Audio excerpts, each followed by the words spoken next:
La mezouza, elle doit être placée dans chacune des pièces de la maison. Évidemment, excepté la salle de bain et les toilettes, qui sont des endroits, entre guillemets, impurs. D'accord? Mais sinon, généralement, il faudra placer la mezouza dans chacune des pièces. Alors, après, il y a plein de discussions dans la halakha. Généralement, ce qu'on enseigne, c'est qu'il faut placer une mezouza à partir du moment où la pièce, elle fait au moins, à partir de et un peu plus, 2 mètres carrés. C'est vraiment une toute petite pièce. Là, juste à côté, il y a une petite pièce. À mon avis, il faut mettre la mezouza. Parce que c'est à partir du moment où on peut habiter dans la pièce. Le balcon, il est dispensé. Maintenant, la coutume veut qu'on mette quand même une mezouza dans une terrasse, mais ce n'est pas obligatoire. Parce que la définition, c'est à partir du moment où on dort. Comme généralement on ne dort pas, enfin, sauf s'il y en a qui dorment peut-être dans la terrasse ou dans un balcon. Généralement on ne dort pas, donc on est dispensé de cela. C'est la même raison. Alors généralement on la met, mais sans faire la bénédiction. Parce que tout le problème, ça on l'a vu et revu à maintes reprises, tout le problème c'est de prononcer la bénédiction. C'est ça le problème. Après mettre une mezouza, au contraire, ça rajoute, ça protège. Le Shin Dalet Yud, c'est un des noms d'Hachem qui est noté sur la mezouza. Et Shin Dalet Yud, il fait référence à 3 mots, Shomer Daltot Israël, qui protège les maisons d'Israël. Donc c'est véritablement la protection. C'est ce qui apporte, si vous voulez, une kedusha, une sainteté à l'intérieur.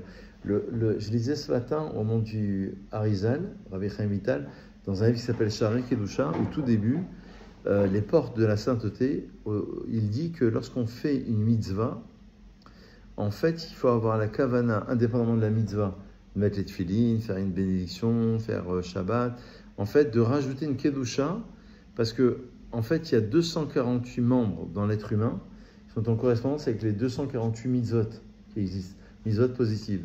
365 mitzvot négatives qui sont en relation avec les 365 nerfs qui sont dans l'être humain. Donc, à chaque fois que je fais une mitzvah, en fait, c'est comme si que je faisais une correspondance. En fait, il y a toujours une relation entre le monde d'en haut et le monde d'en bas. Le temple d'en haut avec le temple d'en bas. Le monde spirituel avec le monde matériel. On vient de recommencer la Torah, dans laquelle on dit, au commencement, Dieu créa les cieux et la terre. Donc, les cieux, c'est spirituel, la terre, c'est matériel. Et le but de l'homme, comme on l'a vu et revu à maintes reprises, c'est de faire la relation entre le haut et le bas, entre le spirituel et le matériel, entre le côté corps qui nous habite et le côté âme. En fait, le Shari Kedusha, il donne un chidouche dans les premières lignes du Rabbi Chaim Vital au nom du Harizal, qui enseigne que le corps de l'homme, c'est pas l'homme. Il dit comme ça dans ses mots, il dit Goufa Adam et no Adam. Donc l'homme, il se définit comment? À travers son âme, à travers sa neshama. Après, bon, c'est des grands sujets. Après, dans l'âme, c'est quoi l'âme? Il y a 5 niveaux. On les a déjà vus, en fait, pour ceux qui viennent régulièrement. Je ne vais pas reprendre ce sujet, parce que sinon on va changer de sujet. Mais enfin, une petite parenthèse, l'homme, c'est essentiellement son âme. Donc même les âmes des futurs convertis étaient présentes au moment où on a reçu la Torah. Donc en vérité, on se définit par rapport à son âme, ça veut dire par rapport à son être, par rapport à ses objectifs et ce pourquoi on est né sur Terre. Donc ça, c'est la mezouza. Je referme la parenthèse, la mezouza, c'est ça. Donc on la place à l'entrée. La définition pour placer une mezouza, non, je termine juste avec deux choses. Ce que je voulais dire, c'est que lorsqu'on fait une mitzvah, on renforce la mitzvah, mais qui est en relation avec le membre en question, parce que 248 mitzvot par rapport aux 248 membres, organes, on va dire, de l'être humain. Et lorsque je fais une avera, chazé shalom, donc un péché, une transgression, c'est comme si que je renforçais le côté négatif qui est en moi. En fait, on est tout le temps, à travers le libre arbitre, entre le bien et le mal. Côté positif, côté négatif. Donc quand j'entraîne, c'est un peu l'effet papillon, sans trop exagérer. Notre parenthèse avec Noach. Noach, en vérité, on apprend qu'il s'est protégé dans une teva, dans une arche, la paracha qu'on va lire cette semaine, parce qu'il y avait la perversion, parce qu'il y avait la débauche. Et en fait, on voit très bien les répercussions de l'être humain sur la planète. Alors aujourd'hui, on le sait pertinemment, c'est l'effet papillon. Mais là, quand la Torah le savait, depuis les débuts de la Torah, parce que, donc c'est très vieux comme histoire pour nous, parce que quand le texte dit « Vatishachet haaretz », la terre a été corrompue, c'est les répercussions de l'être humain sur les animaux, sur la terre elle-même. Donc il a fallu effacer tout ce monde pour pouvoir reprendre à notre monde. Donc c'est ça la mezouza. La mezouza, c'est l'être humain. Vous savez combien on a de lignes sur la main, là? Combien on a de lignes? Les lignes de la main. Jonathan, tu pas appris? Compte, pour voir combien tu arrives. Lily, combien tu as de lignes, toi, dans ta main? 3? Il y en a plein, beaucoup plus que 3. Il y a 22 lignes de la main. 22. Parce qu'il y a une relation avec la ligne de la vie, la ligne de la santé. Bon, après, il faut savoir décrypter, évidemment. C'est vrai que les kabbalistes, ils disent, mais après, c'est des grands sujets, hein, que le nombre de traits qu'on a ici, bon, après, c'est les rides aussi, hein, avec l'âge, mais le nombre de traits qu'on a à l'origine, eh ben, c'est le nombre de Gilgulim, le nombre de réincarnations. On croit en la réincarnation. Et les 22 lignes de la main sont en rapport avec les 22 lignes de... Bon, vous ne pouvez pas le savoir. Hein. La vérité, ce n'est pas une question piège, vous ne pouvez pas le savoir. De la mezouza. C'est ça qu'il y a 22 lignes dans la mezouza. Donc, quand on a un problème, hein? J'ai vu qui regardait la mezouza. Ben, amène mezouza. Ouais, amène. Comme ça, je leur montre. Il a dit qu'il les avait achetés il y a 3 ans. Je lui dis, mais il y a 3 ans, il dit qu'elles sont pas. Mais qui c'est qui lui a dit que c'était pas soun? En Israël. Ah, possible. C'est-à-dire. J'ai parlé avec quelqu'un et il m'a dit, mais les versets, normalement, il y a 3 paragraphes. Non, il y a deux. 2 paragraphes. Il y a les 2 premiers paragraphes du schéma. Mais ils sont collés. Il m'a dit, ouais, normalement, ils ne sont pas collés. Donne une. Au moins une, on va vérifier en live. On va vérifier en live. Ah ouais, parce que j'ai Alors, en vérité, il faut que chacune des lettres corresponde à l'écriture, comme on doit l'écrire. C'est un sujet très compliqué, parce qu'avant, on avait une autre forme d'écriture. Parce qu'en vérité, si on change l'écriture de maintenant, c'est à l'époque de Ezra. Ils ont décidé d'adopter le Ktav Ashuri, et à l'époque, c'était le Ktav Ivri. C'est dans Sanhedrin, page 21, où là-bas, on dit qu'à l'époque de Ezra, c'était un grand maître d'Israël, en moins de 400 à peu près, moins 350, pour avoir les dates. Voilà, merci. Voilà. Là, vous avez une mezouza. Alors, on montre aussi à nos auditeurs, auditrices. Voilà. Donc, vous avez 22 lignes. Comptons ensemble, je ne me trompe pas. 3, 6, 7, 8, 9, 10, 11, 12, 13, 14, 15, 16, 17, 18, 19, 20, 21, 22. Ah, pile. Je ne suis pas trompé. 22 lignes. Voilà, mezouza. Donc, vous avez quoi? Vous avez le schéma Israël. Vous avez le premier paragraphe du schéma. Ve'afta et Hashem Elohecha. Tu aimeras Hachem ton Dieu. Et deuxième paragraphe, Ve'ayim Shamon du schéma, qu'on fait tous les matins et tous les soirs, et aussi avant de dormir. D'accord? Parce que ça vous protège pendant la nuit. Pourquoi on a choisi ces 2 textes?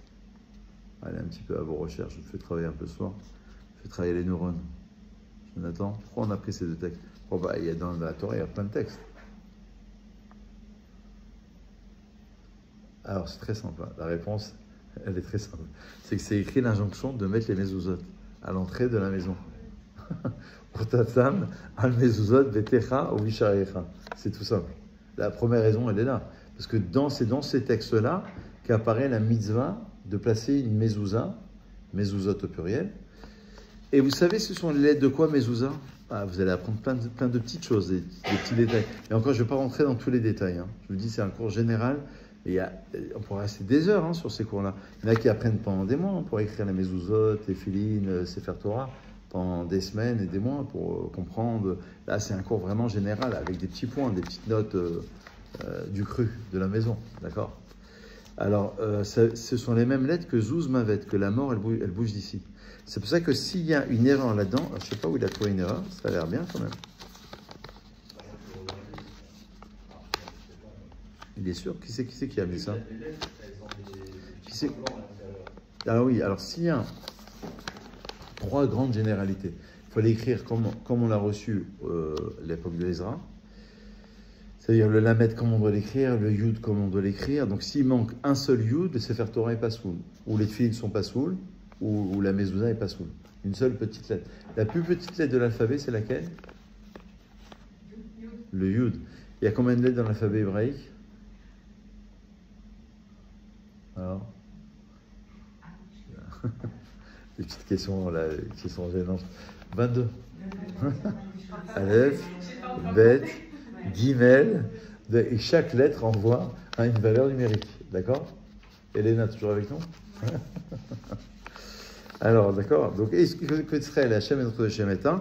Il y a 22 lettres aussi. Donc, on a le Zohar, il dit quelque chose de fond. C'est avec les lettres, c'est le cours de Hoshana Rabbah, de la veillée, avec les lettres de l'alphabet hébraïque. En fait, c'est comme ça qu'on a créé les Neshamot et ensuite créé le monde. Il y a un livre qui s'appelle Sefer Yetzirah qui permet de comprendre qu'en associant les lettres, parce que chaque lettre c'est une énergie, c'est une force spirituelle. Quand Adam Arishon, premier homme, Dieu lui a dit, tu vas donner les noms aux animaux. Un bœuf, ça se dit Shor, Shin Vavresh. Il a compris qu'en associant le Shin, on ne sait pas pourquoi non, mais le Shin Vavresh, ça donne le bœuf. C'est-à-dire en associant les lettres, c'est comme des codes. Ouais, peut-être quelqu'un du cours. Hein. Non. D'accord? Vous avez compris? Si vous avez quelque chose ou une question, vous n'hésitez pas. Hein. Dans une cave, il ne faut pas. Non, c'est pas très cabote. Parce qu'en plus, on n'habite pas à l'intérieur. C'est pas très bon. Deuxième principe, pour vérifier, à part la forme de l'écriture, il ne faut pas que les lettres se touchent. Il faut que ce soit moukav gvil, c'est-à-dire entouré de parchemin, entouré de blanc. Parce qu'il y a profondément dans le Zohar, il y a un commentaire qu'on peut faire à partir des lettres. Après, il y a une manière de découper les lettres. C'est-à-dire que là, quand vous avez Shema Israël, c'est une lecture possible. En vérité, vous avez plein d'autres lectures possibles. Parce qu'il n'y a pas de point. C'est pas comme dans les Chumashim modernes ou en français, il y a un point, une virgule, point d'exclamation. Il n'y a pas. Donc tu peux lire de plusieurs manières possibles, des dizaines de manières possibles. D'accord ? Donc généralement, on dit qu'il y a le sens littéral, après l'allusion, après le commentaire, le drash, et après le sod, le secret, qui est contenu à l'intérieur. Et après, il y a une manière aussi de relier les mots. C'est-à-dire que Shema Israël, tu peux le lire d'une autre manière. Bereshit, au commencement du créa des cieux et la terre.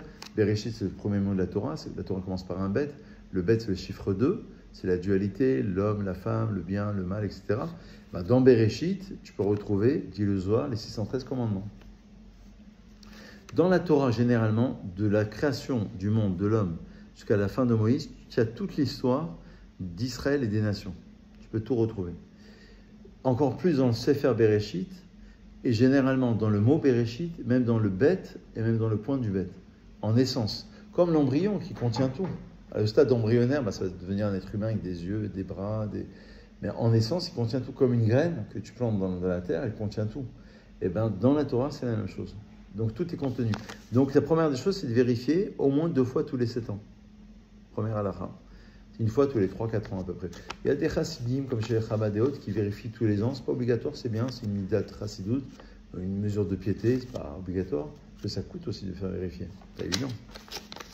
Pourquoi il a dit qu'elle était pas bonne celle-là? Ça m'angoisse cette histoire. Pourquoi c'est pas bon? Pourquoi il a dit que c'était pas bon? Elle a l'air bien quand même. Bon, il faut prendre le temps là, je sais pas. Généralement, j'ai l'impression qu'elle est bonne, mais peut-être qu'il y a un problème. Il ne faut pas qu'il y ait un trou à l'intérieur où il faut que la lettre soit pleine. Des fois, il y a le bet. Vous voyez comment on écrit un bet comme ça? Vous voyez comme ça?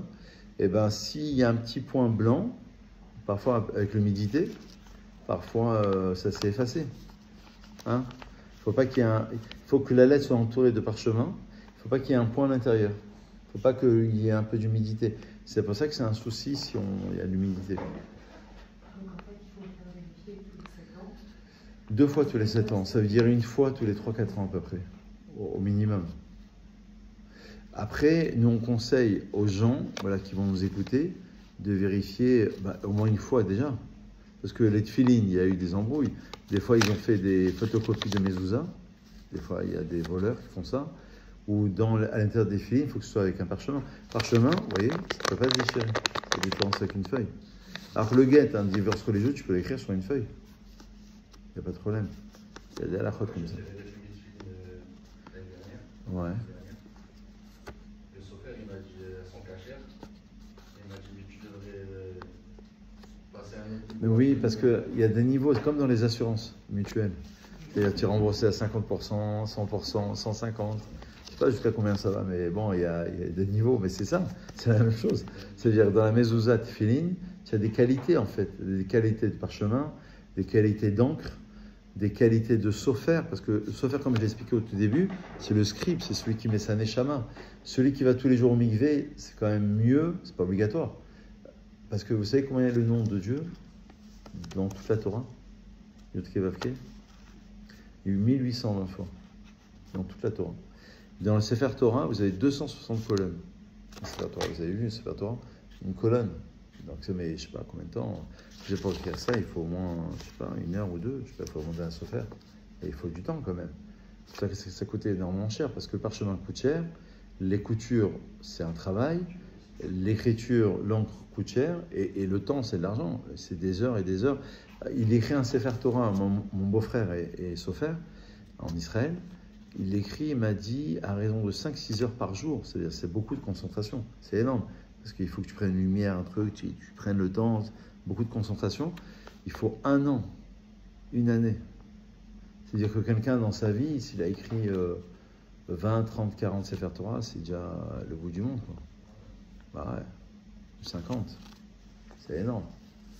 Je crois que Rav Marciano, il m'avait dit, sauf erreur, qu'il avait écrit 24 Megillot, je crois. Peut-être pas Sefer Torah. 24 Megillot. Parce que les Megillah aussi de Esther, il faut que ce soit écrit. Alors les halachot sont moins strictes. Et là, déjà, vous avez beaucoup de généralités qui vous indiquent beaucoup de choses. Dans les halachot, qu'est-ce qu'on peut dire dans les halachot de la mezouza avant de passer au téphilin?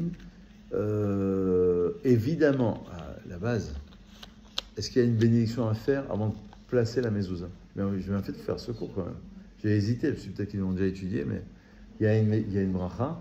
Je vous la donne, on ne va pas vous poser la question, mais quand même, c'est l'Igboa Mezouza, qui Dieu nous a ordonné de fixer Mezouza. Est-ce qu'on le fait à chaque fois qu'on pose la Mezouza? On fait une fois, exactement, sans parler. Bravo, Razak. Donc une Tu fais la bracha, tu poses la mezouza, et après tu parles plus, tu poses les... Alors, est-ce qu'on pose du côté droit ou du côté gauche? Voilà. Dans le premier tiers, en partant du haut.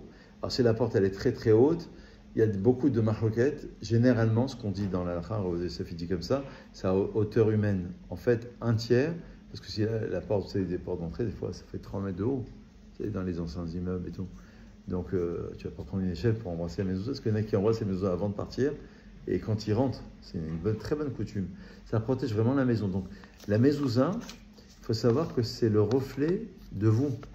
Moi, j'avais un qui venait à Nice, aujourd'hui il est en Israël, il savait lire dans la mezouza. Moi, j'avais un de mes enfants, quand il était bébé, il avait des allergies. Et je lui dis, vérifie-moi les mezouza. Moi, je sais les vérifier. Mais je préfère, pour soi-même, on ne fait pas comme un médecin. Il va avoir notre médecin, un psy, il va avoir notre psy, j'imagine. Non, ça doit être ça. Parce que voilà, on sait le faire, mais bon, il faut toujours demander. Et il a vu, je vous promets, devant moi, au bout de 2 minutes, il m'a dit, tu n'as pas un enfant qui a une allergie? Tout est contenu, tout est écrit. Le Rav Marciano, qui est décédé là, il n'y a pas longtemps, ceux qui l'ont connu, ceux qui viennent de loin, il m'a dit, lui ou quelqu'un m'a dit, ou les deux, je ne sais plus, et je vois très bien la personne, qu'il avait des problèmes au cœur. Dès qu'il a ouvert, il lui a dit, parce que dans l'Evavecha, il y avait un problème. Comment c'est marqué? Tu les placeras sur ton cœur. Comment c'est marqué? L'Evavecha. Voilà. Ah oui. Tu rachètes ton Dieu de tout ton cœur. Il y avait une erreur. Alors, ne me posez pas la question de savoir qu'est-ce qui entraîne l'autre, ça je ne sais pas. J'ai jamais su. Si vous avez la réponse, ChatGPT, peut-être qu'il doit savoir, parce qu'il sait tout, ChatGPT. Le rabbin de ChatGPT, c'est facile. C'est assez étonnant, parce que est-ce que parce qu'il avait un problème au cœur, ça a eu des répercussions sur la mezouza, ou est-ce que parce qu'il y a un problème de la mezouza? En tous les cas, après, il y a une introspection personnelle. C'est le début de l'histoire, évidemment. On conseille aux gens qui ont des problèmes avec leurs enfants, avec une maladie, que Dieu nous protège. On conseille toujours le Rabbi Lubavitch. Il avait beaucoup insisté sur le fait de vérifier les mezuzot, c'est la base. Dès qu'on a un problème d'argent, de couple, d'enfants, de santé, la base c'est tefillin et mezuzot. C'est vraiment avant de... Et après, évidemment, c'est très important. Bonsoir. Non, je vous en prie. Je pensais que c'était c'est déjà une première. Après, il y a un travail de fond à faire. Un travail de fond sur ses qualités, ses défauts. Mais c'est la première base qui est très très importante. Donc il y a une bénédiction à faire. Évidemment, on se rappelle de la halakha, ça on l'a vu et revu. Avant de prendre le lulav, on fait la bracha. Avant de mettre le talit, on fait la bracha. Donc avant de poser la mezouza, pas pendant, on fait la bracha. Après, on rajoute 2 textes. Une fois qu'on a posé la mezouza, il y a 2 textes à réciter. Coutume ashkénaze ou séfarade? Séfarade, c'est droit, parce que nous sommes droits. Non, je plaisante. Et Chabad ashkénaze, c'est plutôt penché. Bah, les coutumes.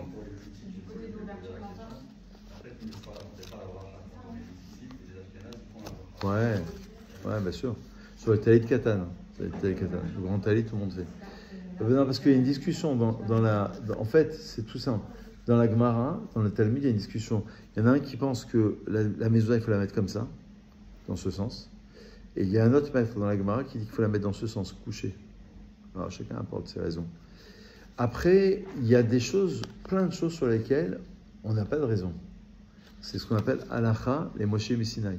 On va le faire au fur et à mesure. Pourquoi 22 lignes? On ne sait pas. On aurait pu faire 21 lignes. Alors nous, on sait que c'est 22 lignes de la main, je vous l'ai dit tout à l'heure. On sait que c'est 22 lettres et que ça renseigne sur l'aneshama, sur l'âme, etc. Et il y a plein de choses qu'on ne sait pas. Il y a plein de choses qu'on ne sait pas exactement. Ça veut dire que c'est transmis à Moïse sur le mont Sinaï. Par exemple, dans les tefilines, on va le faire tout de suite, dans quelques instants. Pourquoi les tefilines sont noires? Pourquoi elles ne sont pas rouges? Ce serait plus moderne, plus sympa, rouge. Là, il fait vert, l'autre il fait rouge, l'autre il fait violet. C'est à la Chala Moshe Messinaï, on ne sait pas pourquoi noir.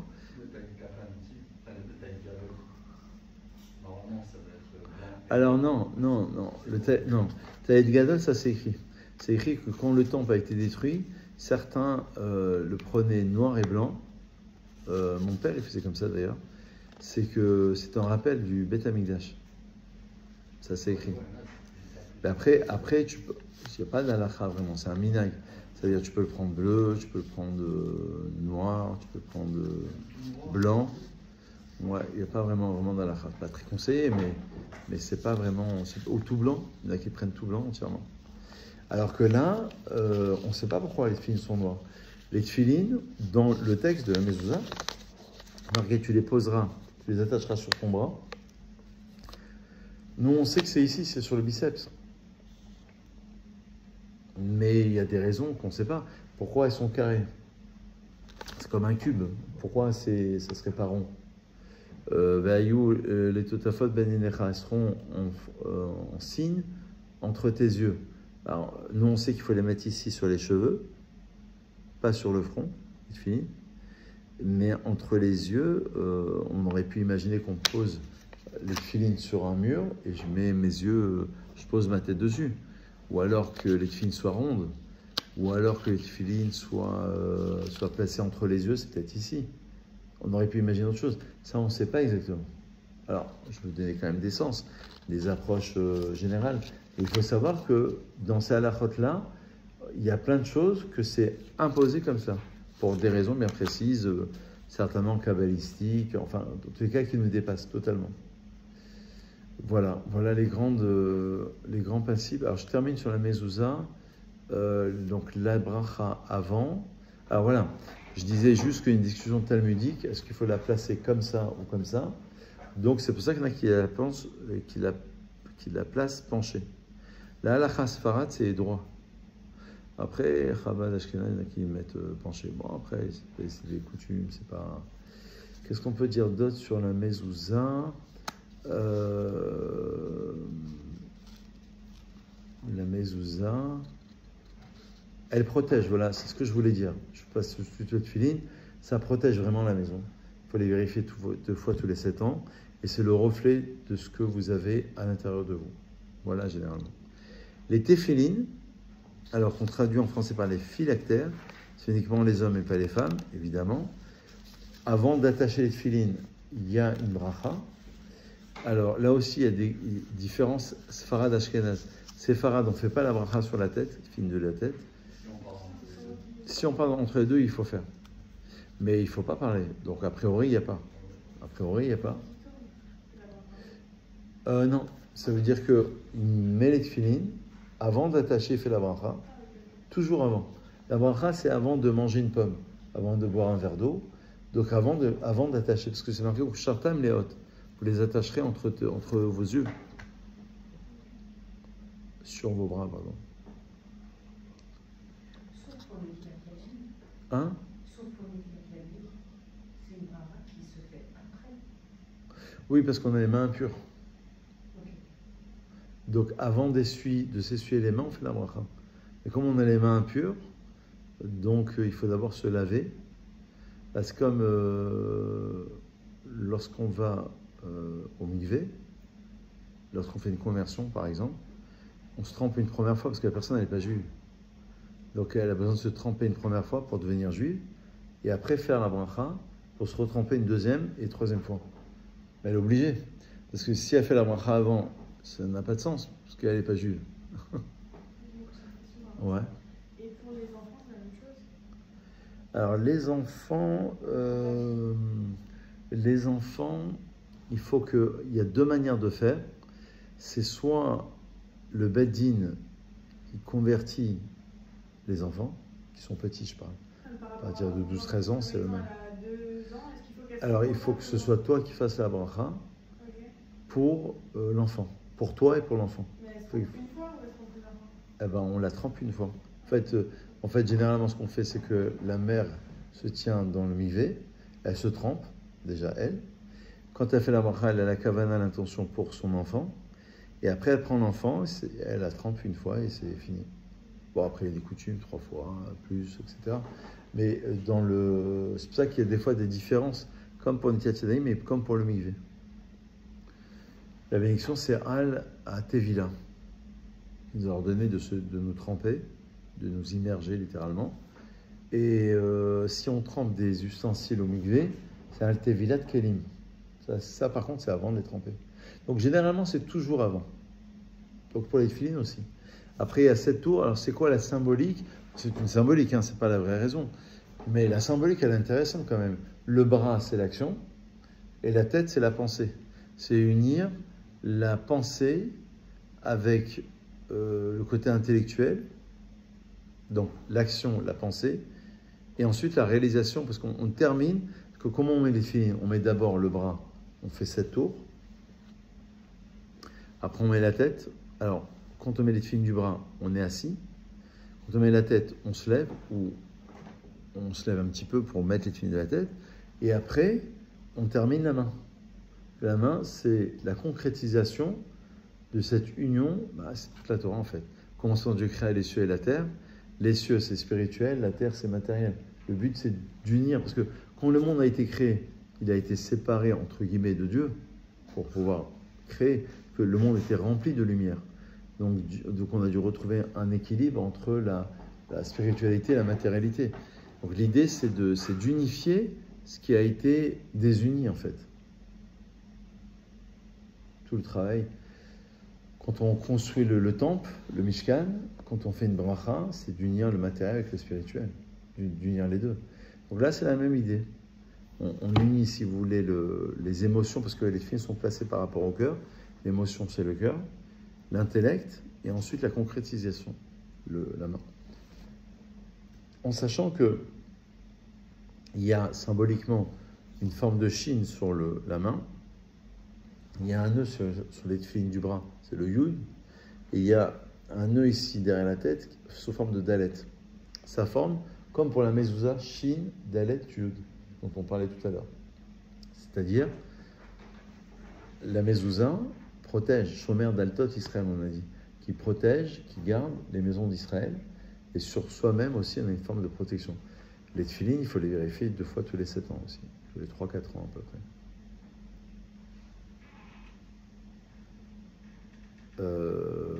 Voilà, c'est une grande parenthèse.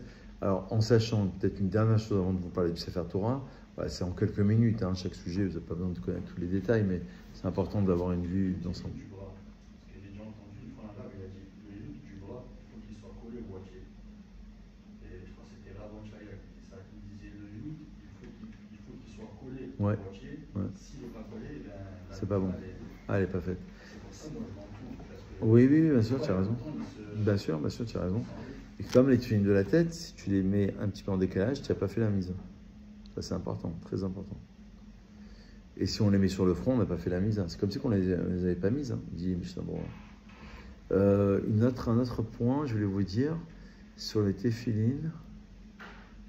On les enroule d'une certaine manière quand on ne les utilise plus. Oui. En fait, on les met dans un boîtier. On entoure une partie à droite, une partie à gauche, quoi, sur le boîtier lui-même, en sachant qu'il y a le boîtier, parce que, en fait, dans les téphilines du bras, il y a un seul parchemin, qui est celui du schéma Israël, avec Ve'afta, avec Ve'ayem Shamoa, et dans les téphilines de la tête, il y a 4 compartiments dans lesquels on va mettre 4 parchemins différents.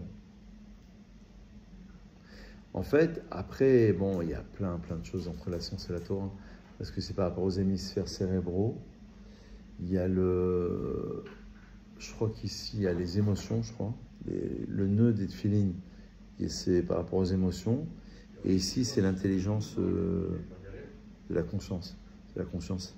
Il y a l'os, le loose aussi, qui est juste derrière. C'est en bas. Le loose, c'est en bas. C'est la nuque. Là, c'est pas la nuque, là, c'est la tête. C'est dans le creux de la tête, en fait.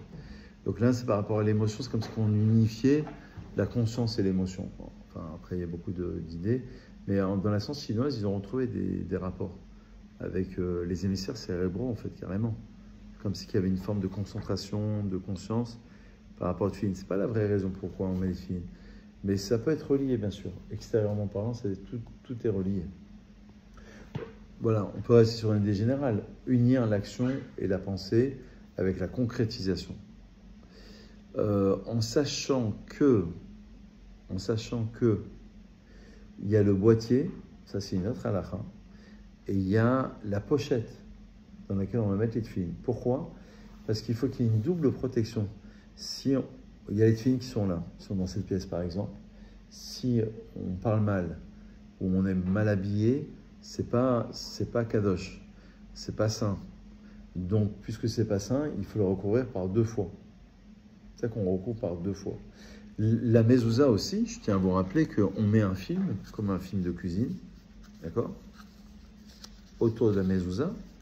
Alors là, regardez, je vous montre un truc quand même, c'est que là, c'est Shin Dalet Yud. Donc on va le sortir comme ça. On va mettre un film, première protection, et le boîtier, c'est déjà une deuxième protection. Ça fait une double protection. Parce que si on se... Alors, à côté du mezouza, évidemment, qu'on ne va pas mettre une poubelle, qu'on ne va pas, juste à côté dans les 2 mètres, qu'on ne va pas mettre une poubelle ou qu'on ne va pas mal parler, parce qu'il y a une sainteté. Il y a une sainteté. C'est toute la question de Korah, d'ailleurs, qui nous dépasse totalement. Korah qui s'est révolté dans une paracha dans la Torah. C'était le cousin de Moshe Rabbeinu. Il se révolte contre Moïse. Qu'est-ce qu'il lui dit? Il lui dit, si une pièce, elle est remplie de séfarim, de Sifrei Torah, de Sefer Torah, des rouleaux de la Torah, est-ce que j'ai besoin de placer une mezouza qui est minuscule? Il fait juste 2 parchemins. Là, j'ai des rouleaux de Torah. J'ai 10 rouleaux de Torah. Il lui répond par l'affirmative. Oui, il faut mettre une mezouza. Alors, mon Korah lui dit, tu as tout inventé. Parce que c'est pas logique. Donc, des fois, ça dépasse la logique, l'entendement, en fait. Après, ça rentre de chaque pièce aussi. Quand on pense Ouais. Ouais. Oui, mais lui il dit, puisque ça vient protéger, c'est pour ça que tout n'est pas que la logique. Bah, si tu as 10 rouleaux de la Torah, tu as 100 fois ça. Tu as au moins 10 fois ça, 100 fois ça. Parce que tu as que des rouleaux de la Torah. Donc, c'est pas logique de... Et pourtant, il y a quand même... ça écarte. Oui, mais ça écarte l'impureté, ça écarte les mauvaises choses, ça écarte la mort, comme on a dit tout à l'heure. Ça, c'est sur les téphilines. Sur le Sefer Torah, bah, tout est relié après. Sefer Torah, alors, on lit la Torah. Voilà la chot. Le lundi matin, jeudi matin, Shabbat après-midi. Et on ne fait pas moins que 3 personnes. Et à chaque personne, il n'y a pas moins que 3 versets. D'accord? Donc, en sachant, oui.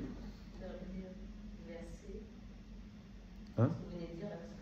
Et ça veut dire que il y a au moins 10 versets, parce que chaque personne, c'est au moins 3 versets. Mais c'est 3 fois par semaine. 3 fois par semaine. Mais je n'ai pas pu noter les Hein?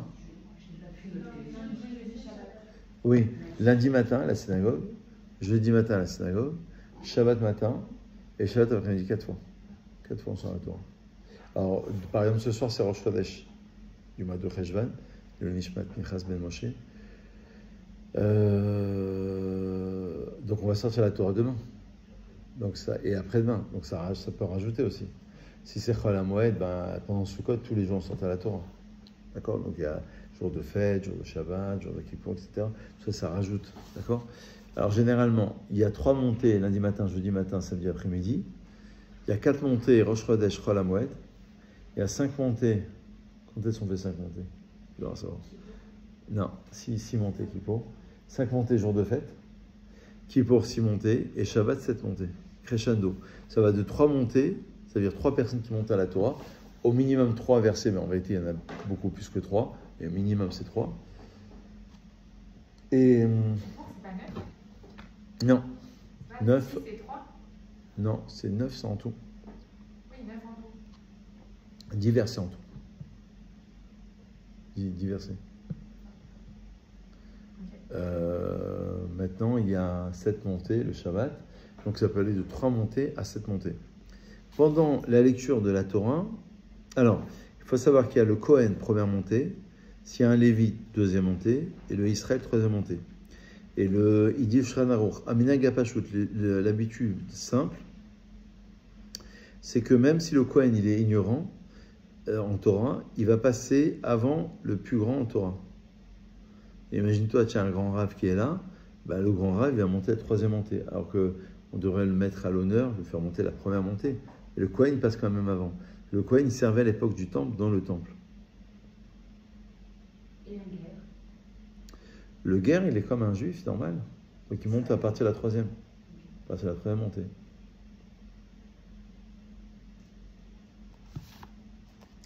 Voilà, alors évidemment, là, j'ai le Shulchan sous les yeux, il y a énormément de détails. J'essaie d'aller vraiment à l'essentiel. Excuse-moi. Oui. Je me pose une question. Imaginons un non-juif s'appelant Cohen et se convertissant. Il reste Israël, il n'est plus Cohen. Que si son père est Cohen, sa mère n'est pas juive, quand il se convertit, bien qu'il s'appelle Cohen, il devient comme un Israël normal. Il faut que ce soit un Cohen de naissance, vraiment, où sa mère est juive et son père est Cohen. S'il n'y a pas de Lévi à la synagogue, évidemment, c'est le Cohen qui lit à la place du Lévi, mais pas un autre Cohen. Tu vois, on ne peut pas faire monter. En fait, il faut faire monter Cohen, Lévi, Israël, mais pas Cohen 1 et un autre Cohen 2. Il y a 2 Cohen, par exemple. Pour ne pas qu'on pense que le premier était pas soul, était pas bon, ce qu'on appelle Reshon Pagoum. Et 2 Lévi aussi, on ne peut pas les faire monter l'un après l'autre. Il y a plein d'halachas. Je vous cite un autre exemple d'une halacha que les gens connaissent un peu moins. On croit au mauvais œil. J'avais fait une conférence, d'ailleurs je l'avais enregistrée, sur le mauvais œil, il y a 1 an ou 2. On a fait tout un cours d'une heure sur le mauvais œil. Donc généralement, on croit au mauvais œil. Pour ne pas avoir le mauvais œil, on ne fait pas monter 2 frères, ou un père et son fils, ou un fils après son père, pour au moins qu'il y ait, par exemple, 3e et 4e montée, 4e et 5e montée, pour au moins qu'il y ait une montée d'intervalle, pour ne pas poser le mauvais œil. Ça aussi, c'est une affaire rapportée dans le Shulchan Aruch. Voilà, il y a beaucoup de nuances. Voilà, c'est la halakha. Un jour, lundi matin par exemple, on fait une lecture de 3 montées, lundi matin. On ne fait pas moins que 10 psukim. Alors pourquoi 10 psukim? Pourquoi 10 versets? Mishnah Berurah, il dit, parce qu'ils ont été institués par rapport aux 10 commandements, ou alors par rapport aux 10 paroles avec lesquelles Dieu a créé le monde. C'est pas mal ça. Oui, alors après, je vous le dis comme ça au passage, je ne vais pas trop m'arrêter. Il y a aussi des arrêts spécifiques. On ne peut pas s'arrêter n'importe comment. On a l'impression qu'on s'arrête un peu au hasard. En fait, c'est jamais vraiment au hasard. On ne s'arrête jamais, généralement, sur un passage qui est triste. Il faut Mesayem Bekitov, on dit dans la Gemara, c'est-à-dire de manière positive, sur un bon passage. Et notre halakha aussi, c'est qu'on ne s'arrête pas moins que 3 psukim à partir de la fin d'un texte. J'ai entendu aussi que lorsqu'on monte à la Torah, on doit lire la Torah. Oui, à voix basse. Mais il ne faut pas déranger le lecteur, parce que ça dérange un peu. Vraiment, vraiment à voix basse. C'est dans la halakha. Oui. Parce que normalement, si on suit la halakha, enfin à l'époque de la Gemara, les gens ne savent pas lire. Ils n'ont pas révisé. Donc c'est le rabbin ou l'officiant qui lit la Torah. Mais normalement, celui qui monte, il lit. C'est celui qui monte qui lit. Il n'y a pas véritablement d'officiant en fait. Tout le monde normalement est capable de faire une prière. Et normalement, à l'origine, tout le monde savait lire la Torah. Donc celui qui montait, il lisait, ça montait. Donc il y avait 7 personnes, 7 lecteurs potentiels. Comme les gens ne savent pas, donc l'officiant va lire. Mais comme il fait une bracha pour lire la Torah, il faut qu'il lise au moins 3 versets avec le lecteur, à voix basse pour pas trop déranger le lecteur. Comme dans la Hamida, on avait dit, on fait la Hamida, il faut prononcer les mots, mais pour pas déranger les voisins à côté. Si tu dis un peu à voix haute, ça va être gênant.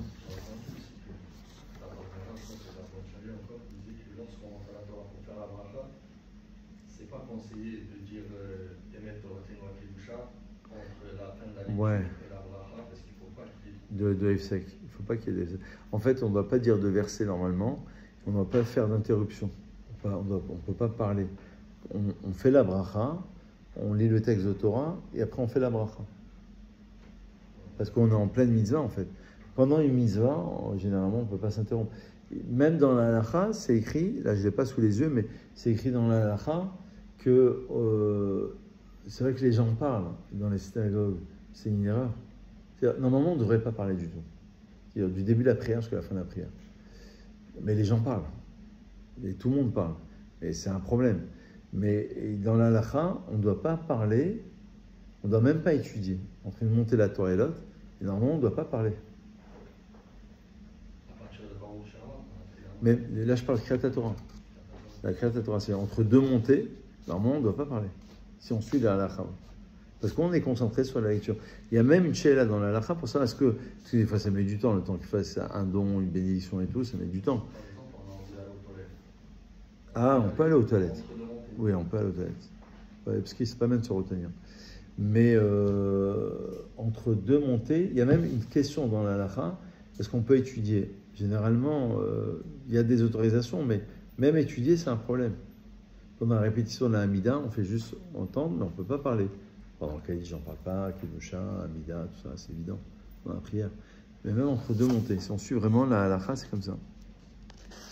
Une autre halakha, Une question. oui. Entre les mots de la Torah, est-ce qu'on peut, on ne peut pas étudier, mais est-ce qu'on peut par exemple lire les télis, parce que je sais que quelqu'un veut étudier. Non, Non, on ne peut pas. c'est une erreur. Je sais qu'il y en a qui le font, qui étudient. Après, si vraiment c'est long, rien ne nous empêche de lire un texte sans prononcer le texte, pour être concentré. Parce que des fois, tu peux voir la traduction aussi en français, ou un commentaire sur la paracha. C'est pas... Il y a des autorisations sur ça. L'essentiel, c'est de ne pas s'interrompre. Je sais que tout le monde s'interrompt, mais c'est dans la race. A priori, c'est un problème. Alors, ok, très très bien. Bon, vous voyez qu'il y a beaucoup de choses. Nahagou lechasot aktav mesudar ben gavra le gavra. On a pris l'habitude de recouvrir l'octave, l'écriture du Sefer Torah, avec un petit tissu entre une montée et l'autre montée. Nous, ce qu'on fait, c'est qu'on le ferme. C'est ce qu'il dit, le Rama. On referme. Parce que c'est pas kavod de le laisser ouvert comme ça, le Sefer Torah. Vous voyez un petit peu l'idée? Quand le Sefer Torah y passe, on se lève. Parce que c'est pas respectueux de le laisser passer. Lorsqu'on prend, donc la personne qui doit le porter, Ouais. soit qui le prend sur la terre pour lui donner, normalement on doit se lever pour récupérer et après ça se Oui, reprend. oui, ah oui, oui. Ah oui. Les gens ne savent pas. Et on ne touche pas le parchemin. Ou alors, si on veut embrasser, c'est avec le talit.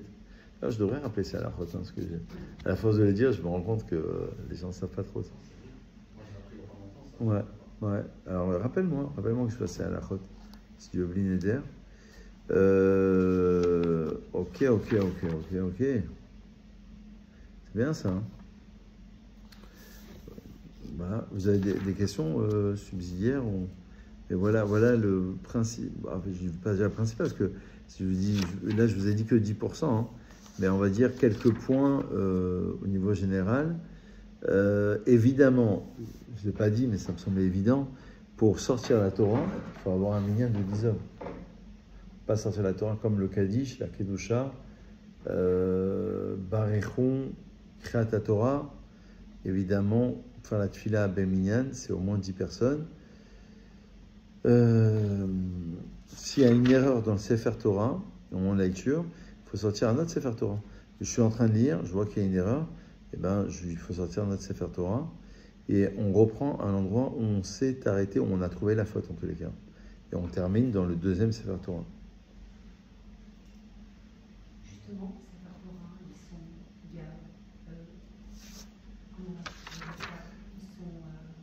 revus de façon impartiale. Il faut résultat. Alors normalement, on le fait, c'est-à-dire quand on achète le Sefer Torah, on le fait vérifier à l'ordinateur. Il y a un ordinateur qui vérifie. Mais même l'ordinateur, c'est pas suffisant. Il faut l'œil humain. Parce que l'ordinateur, il a été travaillé pour certaines... ça veut dire qu'il ne manque pas une lettre, un mot. C'est très important de le faire à l'ordinateur parce que c'est déjà une vérification très générale et basique, on va dire, que les lettres soient bien. Et après, il faut que le sofer, ça met du temps pour vérifier un Sefer Torah. Ça met une mezouza, c'est déjà quelques minutes. Donc le Sefer Torah, c'est plusieurs heures, quoi, parce que c'est long. Quand par exemple vous êtes dans une montée ou même vous voyez une erreur, enfin une tâche par exemple. Ah ouais, c'est un problème. Eh ben, en fait, on referme le Sefer Torah, on sort un nouveau Sefer Torah, parce qu'il a la présomption d'être cachère, et il faut l'avoir vérifié au moins une fois, le Sefer Torah. Minimum, au moment où on l'a acheté. Et après, quand il prend de l'âge, on le fait revérifier, parce que des fois, les coutures aussi, elles vont se défaire. Des fois, les lettres, elles sont pas... Je veux dire, et des fois, avec l'humidité, tout simplement. Des fois, l'encre, elle coule, vous savez, avec le temps. L'encre, ça coule. C'est de l'encre, en fait. Donc, avec le temps, comme le mascara, et des fois, il tombe. Hein. Avec l'humidité, avec le temps. Voilà. Bon, alors, on est bien ou on n'est pas bien, là? C'est bon ou pas?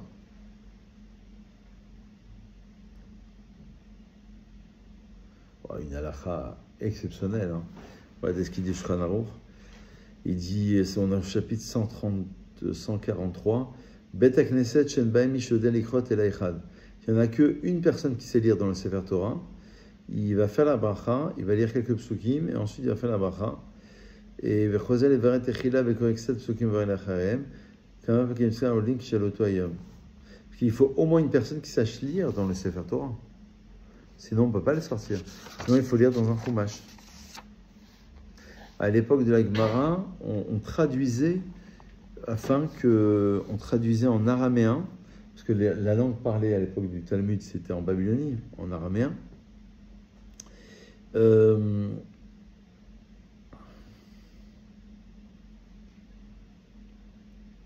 C'est-à-dire qu'on lisait un texte et on le traduisait en araméen, afin que les gens comprennent. Aujourd'hui, on ne le fait plus parce que les gens ne comprennent même pas l'araméen, donc on ne parle plus l'araméen. C'est ça qu'il y a une bonne coutume, je vous le dis entre parenthèses aussi, les gens ne le savent pas forcément. Le Tajbetz, par exemple, il dit, ça rapporte à Mishnah Berurah, que même aujourd'hui, on pourrait lire en araméen, même si on ne comprend pas l'araméen, parce qu'il a été institué par Roi HaKodesh, par esprit divin, mais ce n'est pas obligatoire. Par contre, ce qui est obligatoire pour les hommes, c'est de lire la paracha Shnaim Mikra Vechat Targum. Ça, c'est très important, c'est Kadosh. Exactement. Targum, c'est la traduction araméenne. Vous savez, le petit texte qu'on prend dans le Chumash, vous avez le texte en hébreu, à côté, vous avez un petit texte.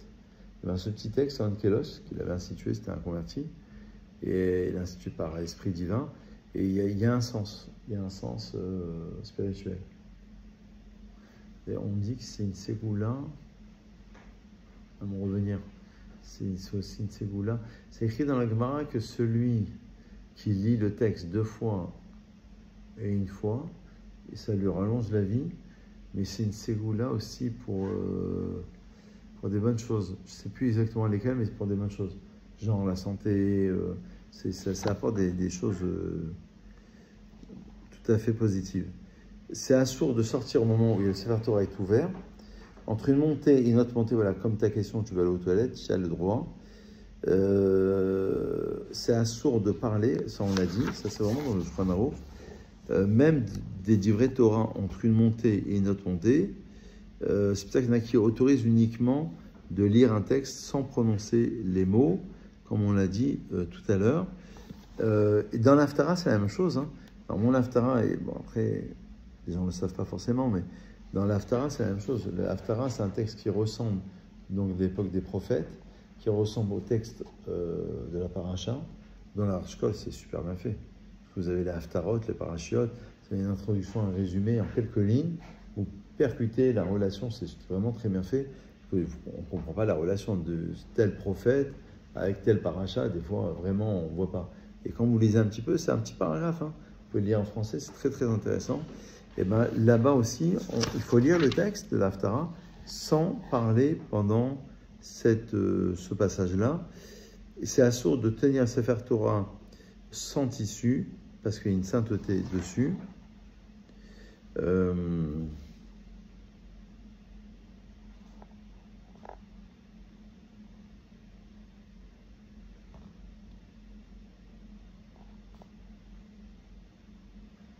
Très intéressant.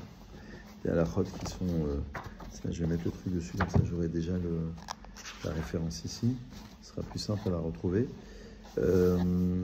Voilà quelques points. Par exemple, il y a une halakha, on ne sait pas pourquoi, c'est la halakha Moshe Messinaï, dans une mezouza. Si vous faites attention, vous n'avez pas pu faire attention, et ben, il y a un sirtout. Sirtout, ça veut dire qu'avant d'écrire, il faut tracer des lignes.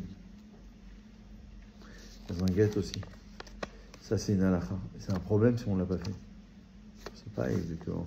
Alors, la raison technique, c'est pour pas écrire en diagonale, ou c'est quand on écrit, mais c'est une halakha. S'il y a une erreur, c'est un vrai souci. Une erreur, je ne peux pas gratter la lettre. Sur la mezouza, c'est fini. Par contre, c'est faire Torah, oui. Heureusement, parce que s'il fait une erreur à la fin, imagine-toi, il a mis un an. Alors, mais il y a des conditions à cela. On n'est pas obligé de se tremper au mikvé avant d'écrire le nom d'Hachem, mais c'est conseillé, c'est mieux de le faire. C'est pour ça qu'il y a des qualités, comme on disait tout à l'heure, dans les Tfilin, Mezuzot et Sefer Torah, il y a des qualités parce que si le sofer, il est vraiment un homme exceptionnel, qui est très pieux, qui va au mikvé, qui a des kavanot, évidemment que ces Tfilin et Mezuzot seront plus appréciés que d'autres, où le gars, il écoute BFM TV et puis il écrit en même temps, quoi. Bon, c'est pas la même intensité, quoi. Pas la même kavana. D'accord ? La synagogue. Est-ce que ça vous parle, la synagogue ? Ça vous dit quelque chose ? Il y a une sainteté dans la synagogue. Quelle est la définition d'une synagogue ? C'est quoi une synagogue ? À partir de quel moment ça devient une synagogue ? Quelle est la différence, en d'autres termes, entre une maison, une pièce et une synagogue ? Qu'est-ce qui fait que ça s'appelle une synagogue ? The Sina. The best, the must. Alors, qu'est-ce que vous dites ? Bah, vous voyez que ce cours, il valait le coup. Hein. C'est plein. C'est ce que je vous dis. Vous allez apprendre peut-être 50% du cours, parce qu'il y a plein de choses qu'on sait en vérité. Et c'est peut-être 50%, mais c'est plein de petits détails, vous voyez. Et encore, je vous dis, la liste, elle n'est pas exhaustive. Hein. C'est vraiment... c'est très important. C'est des connaissances qu'il faut avoir. Alors, c'est quoi une synagogue ? À partir de quel moment ça s'appelle une synagogue ? Quand il y a plusieurs personnes de plusieurs foyers différents. Ça, c'est pour le minyan. Oui, mais c'est une synagogue, même s'il n'y a pas plusieurs personnes. Même avec une personne, on a créé une synagogue. Sefer Torah. Définition de synagogue, c'est l'endroit où il y a un Sefer Torah. Quand je suis parti en Corse, là, il y a quelques temps, quelques semaines, j'ai amené un petit Sefer Torah. Je ne sais pas si vous avez déjà vu le petit Sefer Torah. Et je l'ai mis ici. Un petit Sefer Torah. Je suis arrivé à l'aéroport, ici à Nice, mais ils m'ont bien accueilli. Ils m'ont dit c'est quoi ? Ils ont fait passer au truc et tout. La sécurité. Alors j'ai expliqué, j'ai dit écoutez, je suis rabbin, je dois faire un mariage en Corse. Et voilà, c'est écrit par un scribe. Ils étaient super intéressés. Vraiment. Et la femme, elle m'a accueilli. Elle m'a dit, je vais vous installer devant, comme ça vous n'êtes pas gênés, parce que je l'avais avec moi. Comme ça vous n'êtes pas gênés. Très sympathique. Mais ils étaient très intéressés par ce sujet, quoi. Savoir que, on peut écrire un petit Sefer Torah, et quand vous arrivez à Ben Gurion, vous avez, en Israël, vous avez une grande mezouza. On peut écrire aussi une grande mezouza. On peut écrire un petit Sefer Torah. Voilà. Donc la définition d'une synagogue, c'est au moins un Sefer Torah, avec des livres évidemment, parce qu'on pourra prier quand même, sauf si on connaît par cœur, mais non, il y a un Chumash. Et après se rajoute évidemment, le minyan. Alors, à savoir, allez, 2-3 petites halachot. Quelle heure il est? Je ne sais même pas quelle heure il est. Bientôt 20 heures? Bientôt, moins 5. Ah ouais. Moins 3. 10 minutes, c'est bon. Ça va, vous n'êtes pas surbooké, pas trop pressé. Allez, quelques minutes et je conclus. Mais il y a 2-3 halachot importants quand même. Voilà, des premières halachas que les gens connaissent, enfin, ils savent sans le savoir. On le sait, mais on ne le pratique pas trop, on va dire. Dans les maisons d'études et synagogues, normalement, il n'y a pas de légèreté d'esprit. C'est-à-dire, on ne va pas rigoler, on ne va pas parler. Parce que c'est vraiment une sainteté. Il y a beaucoup de textes du Zohar qui insistent sur ça, sur le texte. Le fait qu'il n'y a pas les tefilot, elles ne montent pas, il dit le Zohar, si on parle à la synagogue. Il peut y avoir des mauvais décrets. Pas rentrer dans les détails, mais les textes du Zohar, ils sont très stricts sur ça. Ne pas parler. Je crois que je vais vraiment les faire, c'est à la prote, hein, pour le coup. Il y aura vraiment besoin, je crois. Après, pourquoi? Parce que la synagogue, elle a surtout été proposée, bien qu'elle existait à l'époque du temple, mais surtout après le temple, parce que c'était en souvenir du temple. C'est comme un petit sanctuaire. Ved Migdashi Tiraou.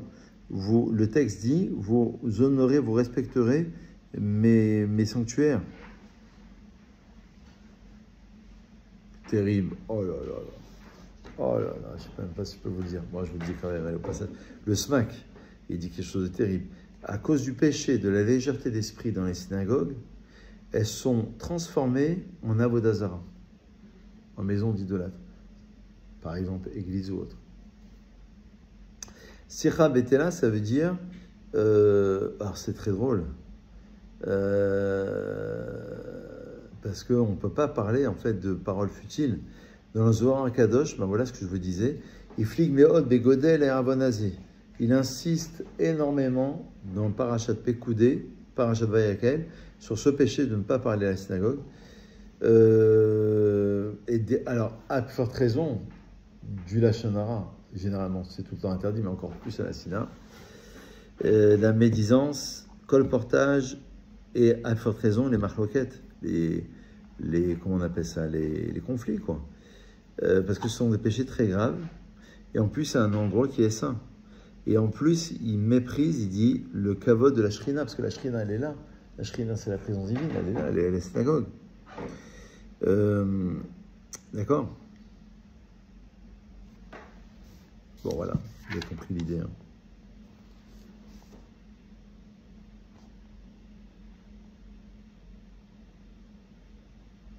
Pour votre raison, si on fait honte à son prochain, devant le Sefer Torah, il y a le kavod de la shrina qui est là.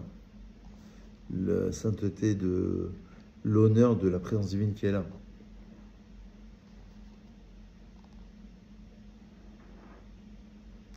On ne mange pas, on ne boit pas. Moi, je me rappelle quand j'étais à Paris, j'étais à Créteil dans une petite synagogue, ils n'avaient pas de place. En fait, ça, c'était la synagogue. Et ils ne savaient pas comment faire la séoudot. C'est-à-dire qu'ils priaient ici, et il y a plein de synagogues, c'est comme ça en fait, c'est petit. Ça, c'est autorisé. Mais il faut faire attention, quoi. Pas, parce que ça reste une synagogue. Ça veut dire qu'il y a une kedusha. Ça peut être autorisé de faire la séouda à Shlichit, par exemple. A priori, non. A priori, non. On ne mange pas à la synagogue.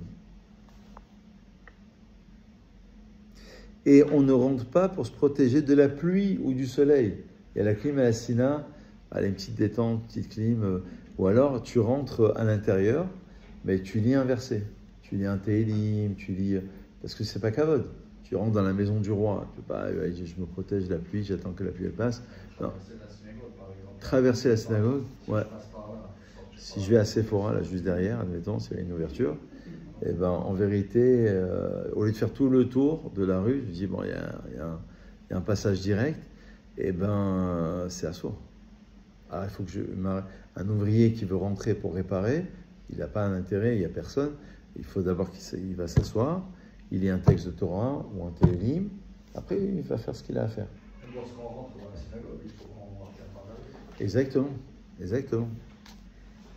Voilà un petit peu la halachot.